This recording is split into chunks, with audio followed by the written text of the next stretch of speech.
नमस्कार. नवज्योत मित्र मंडळ येरवडा याचे अध्यक्ष श्री अमित जाधव व सर्व सहकारी यांच्या विद्यमाने ऑनलाईन गणेशा या उपक्रमांतर्गत आज मला इथे बोलण्याची संधी मिळत आहे. त्याबद्दल मी सर्वांचे आभार व्यक्त करतो. आजचा विषय आपला श्री शिवछत्रपतींचे आरमार. शिवाजी महाराजांनी खूप पराक्रम केले आपल्याला सर्वांना माहिती आहे, पण आज शिवाजी महाराजांचा पराक्रम आज आपण फक्त बोट ते पोट एवढंच सीमित करून ठेवलेलं आहे. बोट ते पोट याचा अर्थ आज खरं आपण गमतीने का असं म्हणतोय, शिवाजी महाराजांनी शाहिस्तेखानाची बोटं तोडली म्हणून ते बोट, आणि शिवाजी महाराजांनी अफजल खानाचं पोट फाडलं, कोथळा बाहेर काढला म्हणून ते बोट ते पोट एवढं सीमित ठेवलं आहे. म्हणजे काय होतं, शिवाजी महाराज म्हणजे की फक्त घोडा, तलवार, युद्ध एवढंच आपल्या लक्षात येतं, पण त्याही पलीकडे जाऊन शिवाजी महाराजांनी जमिनीच्या बाबतीत, आरमाराच्या बाबतीत, जमीन महसुलाच्या बाबतीत, युद्धांच्या बाबतीत इतकं वेगवेगळ्या प्रकारे काम केलेलं आहे की त्या दृष्टीने खरं विचार केला गेला पाहिजे. शिवाजी महाराजांनी जो राजव्यवहार कोश निर्माण केला, जे पत्रांचे मायने, 80 प्रकारच्या पत्रांचे मायने शिवाजी महाराजांनी काढले, वेगवेगळ्या प्रकारे काम केले शिवाजी महाराजांनी. आज खरं तरुणांनी आणि सगळ्यांनीच फक्त माथी भडकवण्यापेक्षा, फार अगदी जोरजोरात तावाने बोलण्यापेक्षा, फार मी कधी कधी पाहतो की फार मोठे शिवप्रेमी फार असे माईक बीक फार स्टेज बीज हलवून बोलत असतात. काही गरज नाही आहे. हे फार शांत चित्ताने आणि शिवाजी महाराजांच्या व्यूहात्मक दृष्टीनेच विचार करून हे शिवचरित्र आपल्याला लोकांपर्यंत, तळागाळातल्या लोकांपर्यंत आणि जगभर पोचवायचं आहे. तर त्यासाठी खरं आपण प्रयत्न केला पाहिजे आणि त्या दृष्टीने खरं विचार केला पाहिजे. शिवाजी महाराजांच्या या लढाईच्या पराक्रमाच्या व्यतिरिक्त आपण दुसरं काय बोलतच नाही, दुसरं काय अभ्यासच करत नाही. तर त्या अनेक विषयांच्या अभ्यासांपैकी शिवचरित्रात मधल्या एक आजचा जो विषय आहे, मराठ्यांचे आरमार किंवा शिवाजी महाराजांनी स्थापन केलेले आरमार, या विषयावरती आज आपण इथे प्रामुख्याने बोलणार आहोत. आपण सर्वांना ज्ञात आहेच की शिवाजी महाराजांना हे फादर ऑफ इंडियन नेव्ही म्हणजे भारतीय आरमाराचं जनक, संस्थापक असं म्हटलं जातं. तर शिवाजी महाराजांनी येथे नव्याने सागरी ज्या लढाऊ जहाजं होती, त्यापूर्वी हजारो वर्षांपूर्वी देखील, शिवाजी महाराजांच्या पूर्वी देखील जहाजं इथं बांधली जात होती, पण ती लढाऊ वापरातली नव्हती प्रामुख्याने. तर शिवाजी महाराजांनी येथे प्रामुख्याने स्वतःचं आरमार उभं केलं, लढाऊ आरमार उभं केलं, आणि त्या लढाऊ आरमाराच्या संरक्षणासाठी गोदी बांधल्या, आणि त्याहून महत्त्वाचं म्हणजे समुद्रातले किल्ले बांधले की जे यापूर्वी आणि आजही आपण जर पाहिलं तर भारताच्या कुठल्याही प्रांतामध्ये किल्ले पाहायला मिळतात, पण ते समुद्रातले किल्ले फारसे एवढ्या मोठ्या प्रमाणातले पाहायला मिळत नाहीत. तर त्याही पूर्वी, शिवाजी महाराजांच्याही पूर्वी फार प्राचीन काळापासून आपल्याकडे आरमार होतं, लढाऊ जहाजं देखील होती. तर यामध्ये प्रामुख्याने असं आपल्याला सांगावं लागेल की मौर्यकालीन, शालिवाहन, सातवाहन, आंध्र, पल्लव आणि शेवटचे जे राजे आहेत आपले चोळ राजे, ह्या चोळ राजांनी इथे प्रामुख्याने फार मोठ्या प्रमाणावरती आरमाराची उभारणी केली. चोळ राजे तर स्वतःला त्रिसमुद्रेश्वर असं म्हणून घेत होते, आणि त्रिसमुद्रेश्वर म्हणजे बंगालचा उपसागर, हिंदी महासागर आणि अरबी समुद्र, असे तिन्ही समुद्राचा स्वामी असे हे चोळ राजे होते.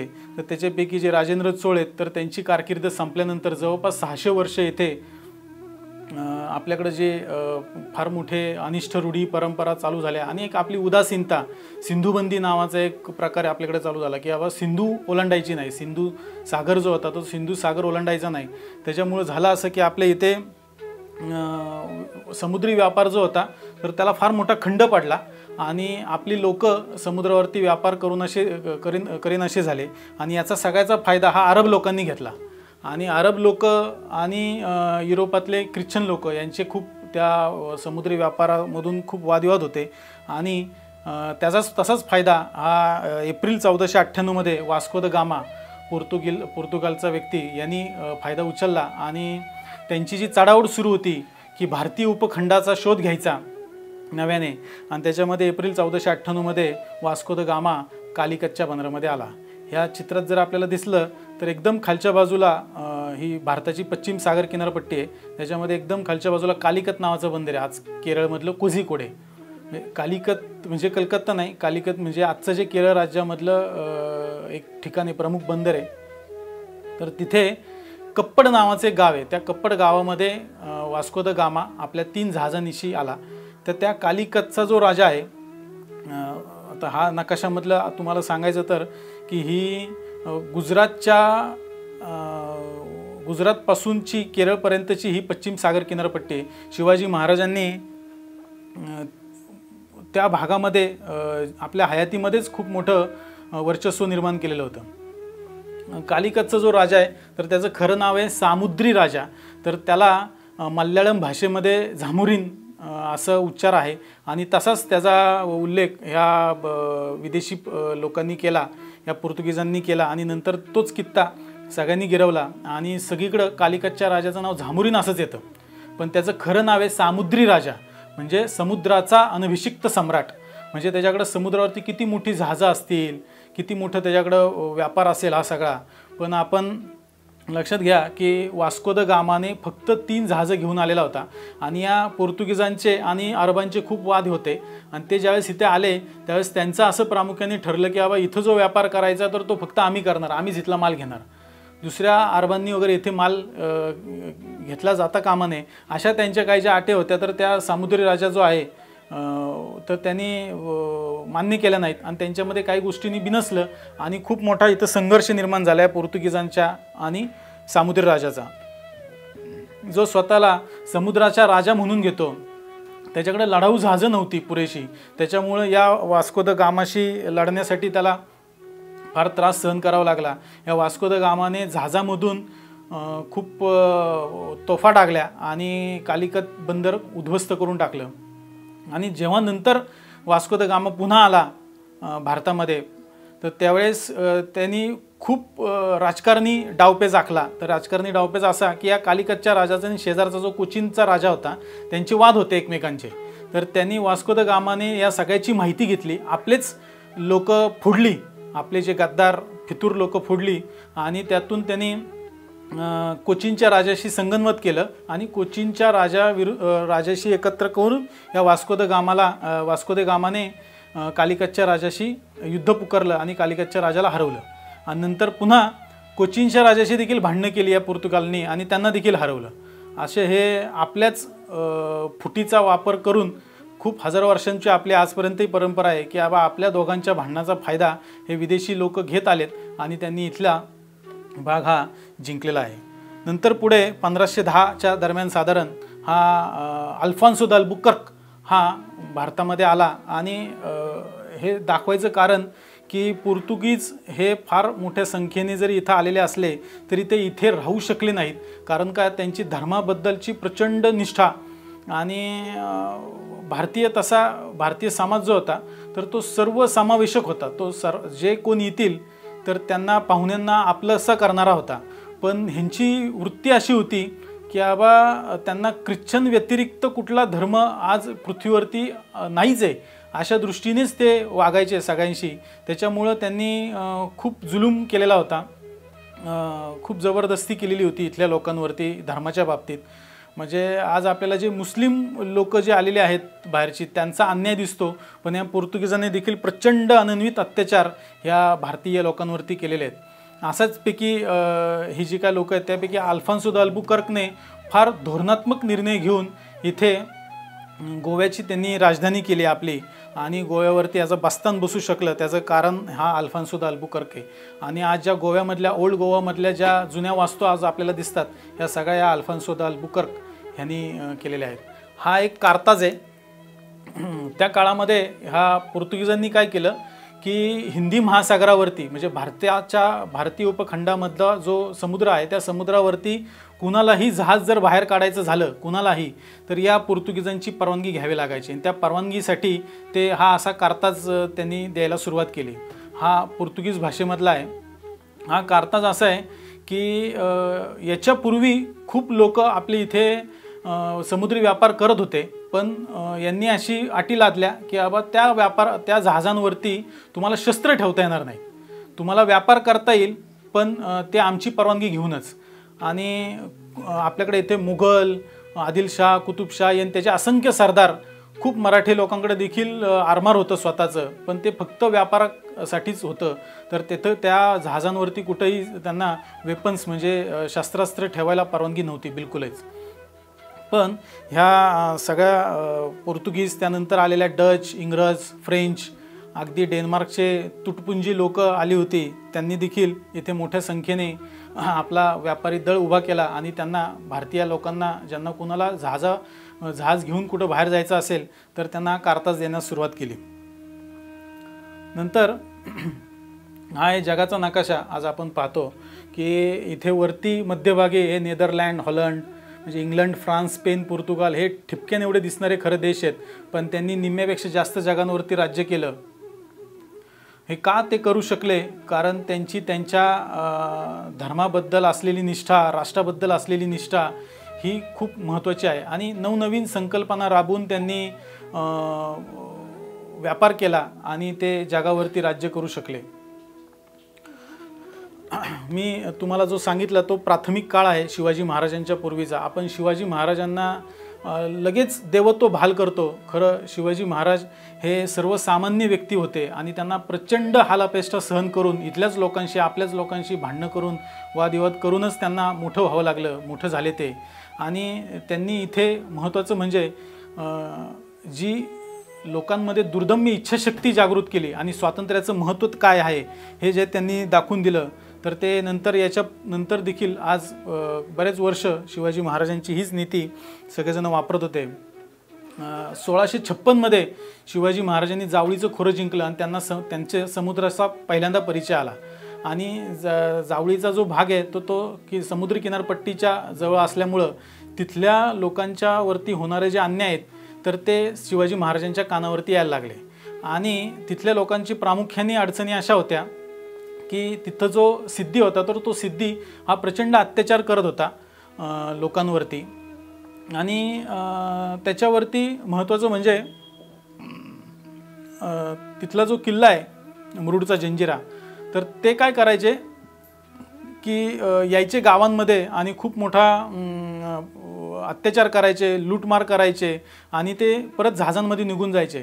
आपल्याकडं आपल्या त्यावेळेच्या लोकांकडं लढाऊ जहाजं नव्हती, त्याच्यामुळे ते त्यांचा पाठलाग करून त्यांना मारू शकत नव्हते। तर त्याच्यामुळे शिवाजी महाराजांना पहिल्यांदा जाणीव झाली की बाबा आपल्याकडं आरमार अवश्यमेव करावे, हे जे काय बखरीतलं वाक्य आहे तर ते याच्यासाठी कारणीभूत आहे। शिवाजी महाराजांनी आरमाराची उभारणी केली, त्या प्रमुख काही कारणांपैकी सगळ्यात महत्त्वाचं कारण आहे ते म्हणजे या सिद्धींनी केलेला प्रचंड अत्याचार। म्हणजे शिवाजी महाराजांनी बखरीत असं लिहिलेलं आहे की हा घरातला उंदीर आहे, म्हणजे आपल्या घरात उंदीर जसा त्रास देतो तसा हा सिद्धी प्रचंड त्रास देत होता आणि या सिद्धीच्या अन्यायांना विरोध प्रतिकार करायचा म्हणून शिवाजी महाराजांना पहिल्यांदा गरज भासू लागली या आरमाराची। आणि बघा हे मला नाही वाटत 500-600 लोकांपेक्षा जास्त इथं आलेले असतील हे सिद्धी लोक। आफ्रिका खंडातल्या ॲबिसिनिया नावाच्या एका छोट्याशा प्रांतामधून गुलाम म्हणून भारतामध्ये आलेली जमाते जाते आजही मोठ्या संख्येने ते इथे आहेत भारतामध्ये। पण सांगायचा मुद्दा असा की आज मराठ्यांची जी राजधानी रायगड किल्ला तो देखील त्यांच्या कित्येक वर्ष ताब्यात होता, म्हणजे मराठ्यांच्या ताब्यात नव्हता, इतके जास्त वर्ष तो रायगड किल्ला या सिद्धींच्या ताब्यात होता। म्हणजे आज आपण विचार करा की फार आपली स्वराज्याची राजधानी सुरक्षित नव्हती का? कारण यांच्याकडे असलेलं आरमार आणि यांची त्यांच्या राष्ट्रावरती असलेली निष्ठा ही फार महत्त्वाची आहे। तुटपुंजी जरी असले तरी त्यांची त्यांच्या राष्ट्रावरती असलेली निष्ठा ही फार महत्त्वाची आहे। आणि आपल्याकडे मात्र लोक लगेच फितूर होत होते आणि पैसे दिले, चांगली हुद्दा दिला की लगेच त्या सिद्धीकडे काय, आदिलशाहकडे काय, मोगलांकडे जायला अजिबात कमी करत नव्हते। आणि अशा या काळामध्ये शिवाजी महाराजांनी इथे आरमाराची उभारणी केली। 24 ऑक्टोबर 1657 हा दिवस सगळ्यात महत्त्वाचा आहे त्या दृष्टीने, कारण त्या दिवशी शिवाजी महाराजांनी कल्याण आणि भिवंडी हा जो भाग आहे तो काबीज केला। दिवाळीचा काळ होता, वसुबारस साधारण त्या काळी होती।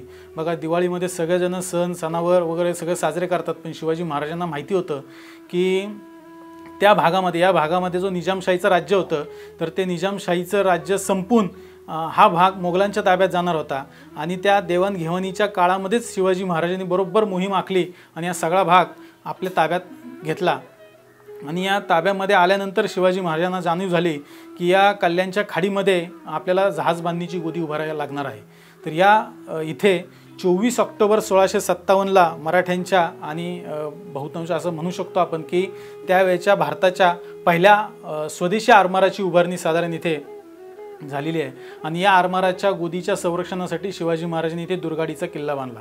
हा 24 ऑक्टोबर 1657 दिवस आम्ही काही वर्षांपासून आता मराठा आरमार दिन म्हणून साजरा करतो, मलाही तुम्हाला आवाहन करायचं की आपण शिवाजी महाराजांचं बरेचसे पराक्रमाचे दिवस साजरे करतो, तर त्या अनुषंगाने आरमारामध्ये देखील शिवाजी महाराजांनी इतकं मोठं काम केलेलं आहे, आज जग त्यासाठी नावाजतं शिवाजी महाराजांना। तर आपण देखील हा 24 ऑक्टोबर हा दिवस मराठा आरमार दिन म्हणून साजरा करावा आणि शिवाजी महाराजांचा तो जो पराक्रम आहे तर तो स्मरणात ठेवा असं मला वाटतं। आणि सगळ्यात महत्त्वाचं या दिवशी या साधारण काळामध्ये शिवाजी महाराजांचं वय फार लक्षात घेणं गरजेचं आहे, कारण त्यावेळी शिवाजी महाराजांचं वय अवघं 27 वर्ष। काय होतं, शिवाजी महाराजांचा पराक्रमाचा आपण लक्षात घेताना त्यावेळी शिवाजी महाराजांचं नेमकं वय किती होतं आणि त्या वयामध्ये शिवाजी महाराजांना काय सुचत होतं, काय कल्पना होत्या त्यांच्या, हे देखील आपल्याला लक्षात घेणं गरजेचं आहे। आणि या खाडीमधून शिवाजी महाराजांच्या आणि मराठ्यांच्या नौका या समुद्रामध्ये जात होत्या आणि या प्रत्येक खाडीमुखाशी पोर्तुगीजांचे किल्ले होते आणि शिवाजी महाराजांनी संपूर्ण त्यांच्या हयातभर या पोर्तुगीजांना सांगावं लागायचं की बाबा आमच्या काही नौका या व्यापारानिमित्त जाणार आहेत, तर तुम्ही त्यांच्याकडून परवानगी घेतलेली आहे शिवाजी महाराजांनी। मग जे काढताच मी मगाशी दाखवलं तसं, पण नंतर शिवाजी महाराजांच्या काळामध्ये जे महाराजांनी इथं आरमार उभं केलं, पोर्तुगीजांचा जे कारागीर होता रुई लेंताव वेंगश नावाचा, कारण त्यावेळी लढाऊ जहाज बांधणं ही कल्पना आपल्याकडेच नव्हती, तर ती बांधणी वेगळी पूर्णपणे वेगळी होती, तर तसे कारागीर नव्हते, म्हणून पोर्तुगीजांचाच तो कारागीर आणि त्याचा मुलगा आणि 300-400 लोक त्याच्या हाताखाली असलेले असे शिवाजी महाराजांनी तिथे एक 4-5 ठिकाणी हे बंदरांवरती शिवाजी महाराजांनी जहाज बांधणी सुरू केली आणि आपली काही लोक त्यांच्याकडे दिली, कारण त्यांना माहिती होतं की ही लोक कधी ना कधी जाणार, तर आपल्या लोकांना त्यांच्याकडून काही शिकता येईल म्हणून ती सगळी लोक आपली तरबेज केली आणि नंतर फार मोठं शिवाजी महाराजांनी येथे मराठा आरमारामध्ये खूप मोठं काम केलं। म्हणजे नुसतं शिवाजी महाराजांनी जहाज बांधलेली नाहीत, तर त्याच्या संरक्षणासाठी गोदी उभारली, गोदींच्या संरक्षणासाठी शिवाजी महाराजांनी समुद्रातले किल्ले बांधले। फार अवघड असतं, आपण जमिनीवरचे किल्ले पाहतो, समुद्र खारं पाणी काहीही शिल्लक ठेवत नाही, सगळं गंजून जातं, मोठे मोठे दगड अक्षरशः झिजून जातात। तुम्ही जर काही समुद्री किल्ल्यांवरती गेलात तर खाऱ्या पाण्याने दगड झिजलेले आहेत, असे एवढ्या ठिकाणी शिवाजी महाराजांनी भक्कम तटबंदी उभारली आणि तिथे किल्ले उभारले, समुद्री किल्ले।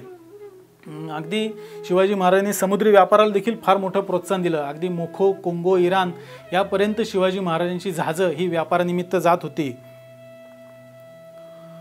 नंतर 8 वर्षांमध्ये शिवाजी महाराजांनी जवळपास 100 जहाजं छोटी मोठी उभी केली होती, 3 मोठी जहाजं होती त्याच्यामध्ये। तर या जहाजांची टेस्ट करायची म्हणून शिवाजी महाराजांनी फार मोठी मोहीम काढायची ठरवली होती, तर ती मोहीम होती बसरूची मोहीम। ही आरमारीदृष्ट्या फार मोठी मोहीम आहे, कारण या पूर्वी स्वतः राजाने नेतृत्व केलेली आरमाराची मोहीम यापूर्वी झालेलीच नाही, म्हणजे स्वतः राजा बसून जहाजामध्ये बसून कुठं गेलेला आहे अशी घटना फार क्वचित झालेल्या आहेत। कारण आपल्याकडं ज्या काय अनिष्ट परंपरा होत्या, रूढी होत्या, त्यापैकी जी सिंधुबंदी तुम्हाला मी सांगितलं, तर ती सिंधुबंदीमध्ये सिंधू सागर ओलांडायचा नाही आणि जर तुम्ही ओलांडला तर तुम्ही धर्मबहिष्कृत व्हाल, अशा गोष्टी आपल्या इथले लोकमान्य टिळक, स्वामी विवेकानंद यांच्याही वाट्याला आलेल्या आहेत। त्याही पूर्वी शिवाजी महाराजांनी ही सिंधुबंदी ओलांडून जहाजांवरती बसून आपलं फार मोठं सैन्य घेऊन ते 2 राष्ट्रांच्या पलीकडे असलेल्या एका राष्ट्रावरती बसरूरवरती शिवाजी महाराजांनी आक्रमण केलेले आहे। शिवाजी महाराजांचे इतरही बरेचसे ज्या मोहिमा आहेत त्या आपल्या लक्षात येतात, पण बसरूरच्या मोहिमेवरती फारसं तसं काम झालेलं नाही, हे खरं दुर्दैवाने सांगावं लागेल। आणि 8 फेब्रुवारी 1665ला शिवाजी महाराजांनी ही मोहीम केली, 3 मोठी जहाजं आणि 70-80 साधारण छोटी मोठी जहाजं अशी घेऊन शिवाजी महाराजांनी ही मोहीम केली।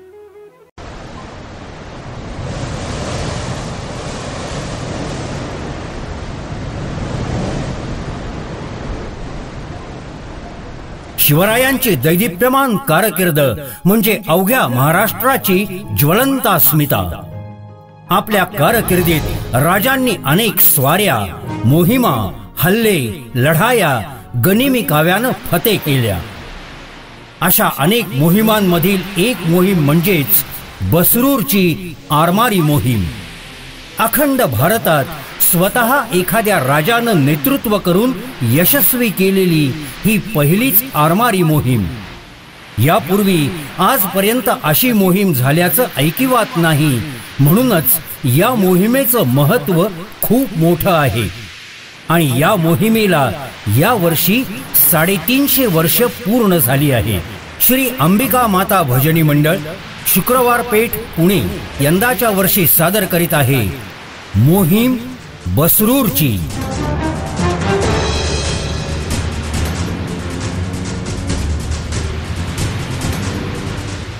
पोर्तुगीज हिंदी महासागर स्वतःच्या मालकीचा समजत समुद्रावर मराठा सत्ता निर्माण करणं ही गोष्ट सोपी नव्हती.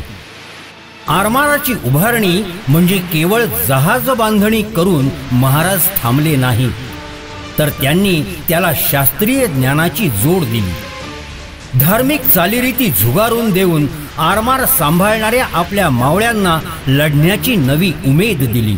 पूर्वी समुद्रावर संचार करणाऱ्या जहाजांना पोर्तुगीज, इंग्रज यांचे परवाने घ्यावे लागायचे. पण मराठ्यांच्या सामुद्री दहशतीमुळे ही परिस्थिती बदलली. आता पोर्तुगीज इंग्रजांसह सर्व व्यापाऱ्यांना मराठा आरमाराकडून परवाना पत्र म्हणजेच कार्ताज विकत घेण्याची सक्ती करण्यात आली. जे युरोपियन हिंदी महासागराला स्वतःच्या मालकीचं समजायचे त्यांनाच मराठी आरमारानं धडा शिकवला.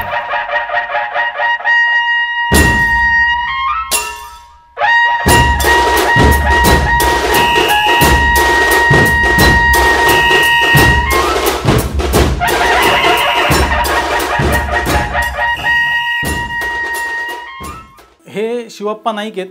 हे शिवप्पा नाईक शिवाजी महाराजांचे वडील शहाजीराजे यांचे समकालीन आहेत. हे त्या बसरूरचे राजे होते. हे गेल्यानंतर ह्यांनी देखील फार मोठा पराक्रम केलेला होता. हे गेल्यानंतर 1661 मध्ये साधारण या दोघांचा साधारण मृत्यू आहे, शहाजीराजांचा आणि या शिवप्पा नाईकांचा. हे गेल्यानंतर आदिलशहा, पोर्तुगीज, डच हे लोक या बसरूरचे जे मुख्य प्रांत आहेत, बंदरं आहेत, ही बंदरं ताब्यात घेण्याकरता त्यांची फार मोठी चढाओढ सुरू होती. आणि ही बंदरं इतकी महत्त्वाची आहेत की इथला असलेला लाकूड जहाज बांधणीसाठी फार महत्त्वाचा होता. आणि इथं पिकणारं जे तांदूळ आहे तर ते देखील फार महत्त्वाचं होतं. त्याला आजही मस्कत राईस असं म्हटलं जातं. आजही मस्कतपर्यंत त्याची एक्सपोर्ट होतो. तर ही बंदरं ताब्यात घेण्याकरता करार झाला. आणि ती तारीख मी जी तुम्हाला सांगितली 8 फेब्रुवारी 1665 तीच का महत्त्वाची होती. शिवाजी महाराजांचे हेर खातं इतकं प्रबळ आहे, इतकं बारीक सारी गोष्टी ते काढायचे. शिवाजी महाराज फार खर्च हा हेर खात्यावरती करायचे.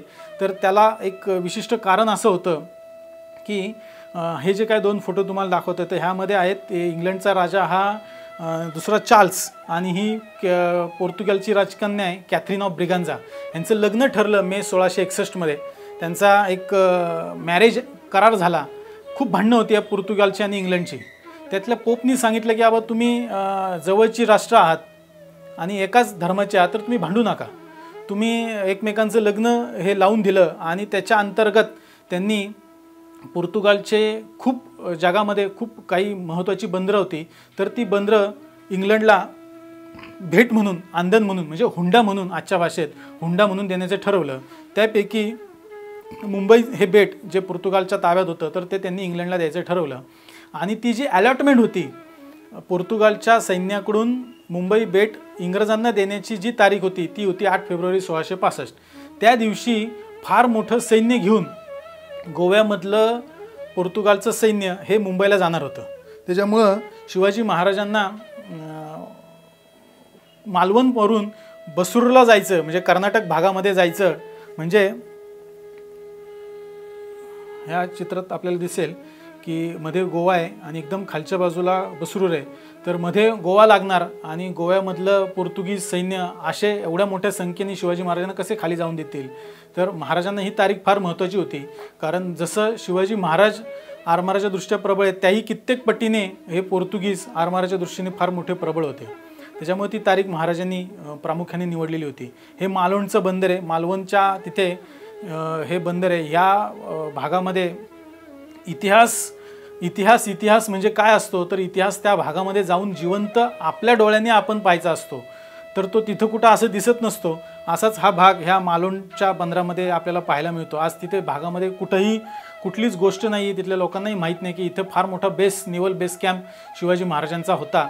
मला ते तिथं गेल्यानंतर मला माझ्या लक्षात आलं की 100 जहाजं शिवाजी महाराजांची तिथं जर उभे असतील तर काय दृश्य असेल, काय ती चढाओढ सुरू असेल, किंवा शिवाजी महाराज सांगत असतील की आता आपल्याला जायचं आहे, निघायचं आहे, काय ती मोहिमाची लगबग चालू असेल, हा सगळा भाग आपण तिथे गेल्यावरती आपल्या डोळ्याने आपण अनुभवू शकतो. आणि ही सगळी ती मोहीम आहे. शिवाजी महाराज तडक बसरूरला गेलेत. हा तो बसरूरचा भाग आहे. पंचगंगावली नावाची तिथे नदी आहे आणि फार मोठी छोटी छोटी बेटं आहेत. शिवाजी महाराजांनी 3 मोठी जी जहाजं आहेत तर ती समुद्राला वरती ठेवली भर समुद्रात आणि आतमध्ये सगळी छोटी जहाजं उभी केली. जिथे कुठे संख्येने छोट्या मोठ्या संख्येने शिवाजी महाराजांनी सैन्य आपलं सगळं जमा करून ठेवलेलं होतं आणि जिथे कुठे घोडा लागेल तिथे घोडा तिथे बरोबर उभा करून ठेवलेला होता.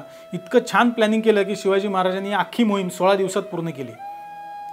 त्या बसरूरवरून शिवाजी महाराजांनी आपला एक माणूस पाठवला वकील आणि नगरामध्ये जे बेदनूर आहेचं राज्य, या बसरूरचं राज्य, तिथल्या राज्यकर्त्यांशी बोलण्याकरता. आणि मग शिवाजी महाराजांनी परत बसरूर लुटून, हा बसरूरच्या किल्ल्याचा फोटो आहे पोर्तुगीजांचा. मग शिवाजी महाराजांनी मुरुड होन्नावर वगैरे असं सगळं करत हा भाग घेतला आणि ते गोकर्णला आले. हे गोकर्णचं महाबळेश्वर मंदिर आहे. आजही खूप लोक तिथे मोठ्या संख्येने जातात आणि आजही तिथे मराठी लोक खूप आपले आहेत. शिवाजी महाराजांच्या बहुतेक ह्या मोहिमेच्या वेळी शिवाजी महाराजांनी त्यांना तिथे घेऊन गेलेले असतील. महाराज इथे गेल्यानंतर त्यांनी फार मोठा दानधर्म केला आणि ते गोकर्णवरून आपलं सगळं सैन्य आरमारावरती सगळं लादून जी काय लूट होती ती परत पाठवून दिली. आणि आपलं येताना परतीचा मार्ग हा मात्र शिवाजी महाराजांनी जमिनी मार्गे केलेला आहे. कारण त्यांना माहिती होतं की येताना काही गोव्यामधल्या हेरांनी शिवाजी महाराज फार मोठं सैन्य घेऊन खाली गेलेलं आहे, तर तो येताना परत आपल्यावर आक्रमण करू शकतो की काय या शंकेने फार मोठी सेना वरती जर हल्ला झाला तर तो व्यूहात्मक दृष्टीने चुकीचं होईल. म्हणून शिवाजी महाराजांनी काय केलं होतं की आपला परतीचा जो मार्ग आहे रिस्क नको म्हणून शिवाजी महाराजांनी परतीचा मार्ग हा जमिनी मार्गे केला आणि आपलं सैन्य आणि इतर जे काय आरमार आहे तर ते परत पाठवून दिलं होतं. परतीचा जो मार्ग आहे त्यांचा तर तो काद्रा इथल्या एक नदी आहे, ती नदी ओलांडून महाराजांनी भीमगड जंगलाचा भाग आहे, आंबोली घाट मार्गे शिवाजी महाराज राजगडला आलेले आहेत. हा तो सगळा जंगलाचा भाग आहे. शिवाजी महाराजांना आपण श्रेष्ठत्व देताना प्रत्येक वेळी चित्रांमध्ये पाहतो आपण की कायम ते घोड्यावर दाखवलेले आहेत आणि पालखीत दाखवलेले आहेत. मला सांगा, ह्या जंगलावरती चालणं मुश्किल आहे तर ते घोडे आणि पालखी काय जाणार आहेत? तर कित्येक मार्ग हा शिवाजी महाराजांनी पायीच मावळ्यांच्या सोबतच केलेला आहे.